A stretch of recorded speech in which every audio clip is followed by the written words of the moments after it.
Evelyn to Philip, May 14th, 1944. Beloved Phil, first and before anything, consider yourself soundly hugged and kissed. How can we tell you just how surprised we all were? I was tremendously.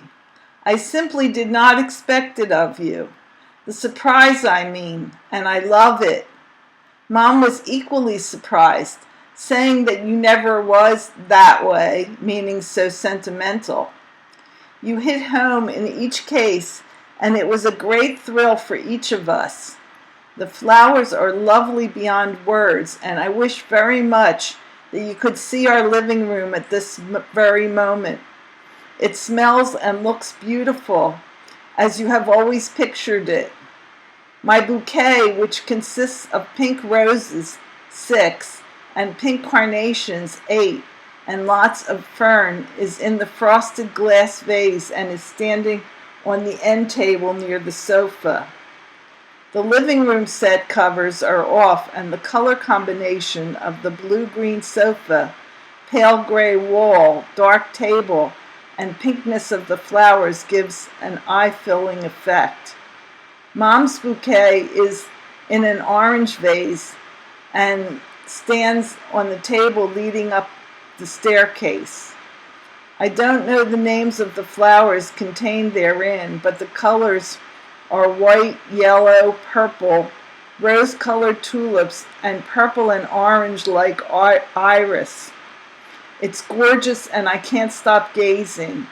Your picture stands beside my bouquet, honey, and you are very close. My bouquet arrived at 7:45 this morning. My mom's arrived simultaneously. Mom's didn't come till about 11. Gosh, honey, I'm all full up and overflowing. My mom is excited as a 10-year-old and is showing, page 2, everyone the bouquet she received from her wonderful son-in-law. She says, son.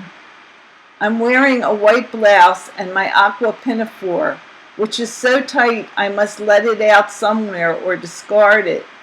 Sarah combed the bottom of my hair into a lovely page boy, and Petey made 2 snaps of me alone in that outfit.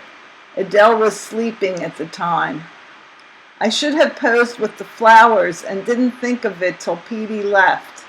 I'll have him make up several if he can come over tomorrow.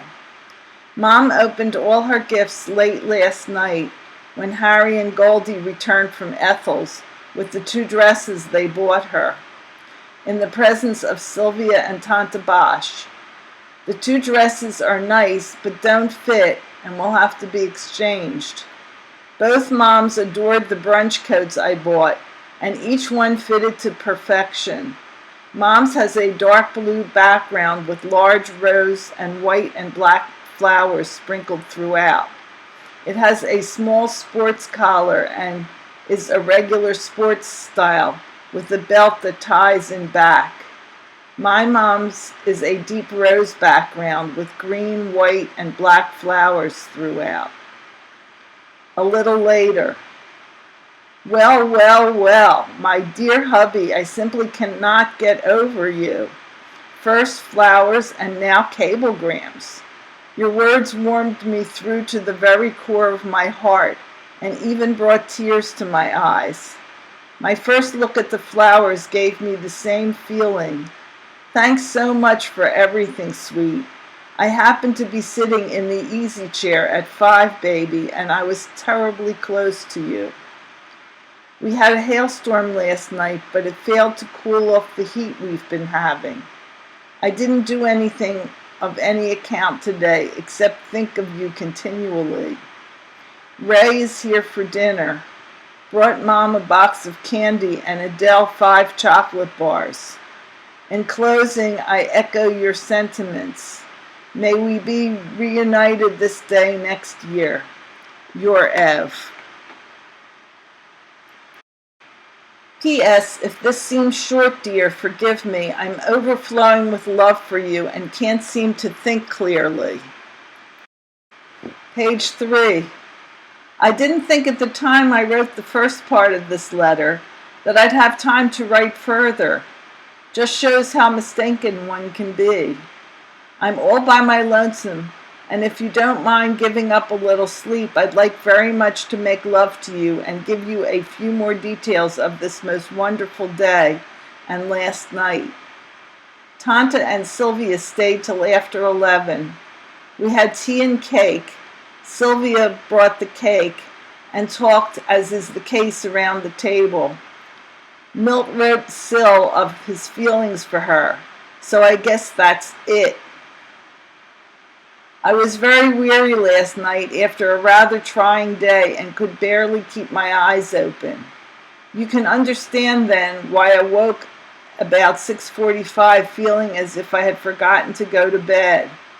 I was in the process of dressing Adele, having dressed myself, when the doorbell rang and a young fellow yelled, "Flowers!" I put Adele into the crib and ran down to see what it was all about, to find your lovely flowers. My mother called immediately, asking if I had received flowers, since she had just received a gorgeous bouquet. After placing the flowers in the vase, I fed Adele, had breakfast myself, cleaned our room, mopped and swept the rugs in living and dining rooms. About this time, Mom's bouquet arrived, and I busied myself with the arrangement of the flowers. My dad was going to 11th Street to do some shopping and took Adele off my hands for a short while. In that short while, I showered, washed and set my hair, and washed some clothes. By then, it was time for page 4, Adele's lunch, which consisted of lamb chop and peas and carrots, junket, and a glass of milk. While she was napping, I dressed and fixed, and Petey made those 2 snaps I mentioned earlier. I sat on the bench in the front of the house and told him to be sure to include my legs, dearest, for your benefit. He had to leave early to visit his mother and could not stay long enough to snap Adele. He promised to do so sometime this week.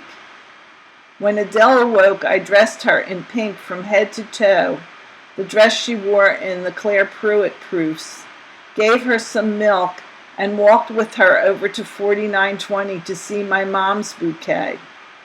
We talked about this and that. Ruth gave my mother stockings and cash. I don't know what the others gave her and forgot to ask. A long time ago, I asked my dad to buy me 2 packages of chocolate chips so that I could bake you some chocolate chip cookies, and he finally got them for me. I can't use our oven because the door does not shut, so I'll have to use my mother's someday when she's not too busy around it. I'll let you know when I bake them, and it may not be for a while yet. Ray came over about 4, and Adele became friendly instantaneously. Adele climbs up and down the sofa alone. She called Ray Ra. She was playing with a small, unnecessary paper book, which she tucks under her arm and makes believe she is going to go bye-bye. She runs from one room to another, picking up any dirt that chances to catch her eye and getting into most everything. She's a little devil at times. You know, dear, I believe she has a tendency towards being left-handed. She usually reaches for things with her left hand, and I try to discourage it by making her take things with her right, or staying on the right side of her so that it makes it most logical for her to use the hand nearest me. I did want to write on and on about my ever-growing love for you, dear Phil, but there isn't room, and I'm so sleepy. Move over for your Ev. P.S. Junior. Gloria called from New York. She will stop here next week en route to Washington along with Sam, Ann, Frida, and Morris. Her sister Lil had another boy last week. Remember her?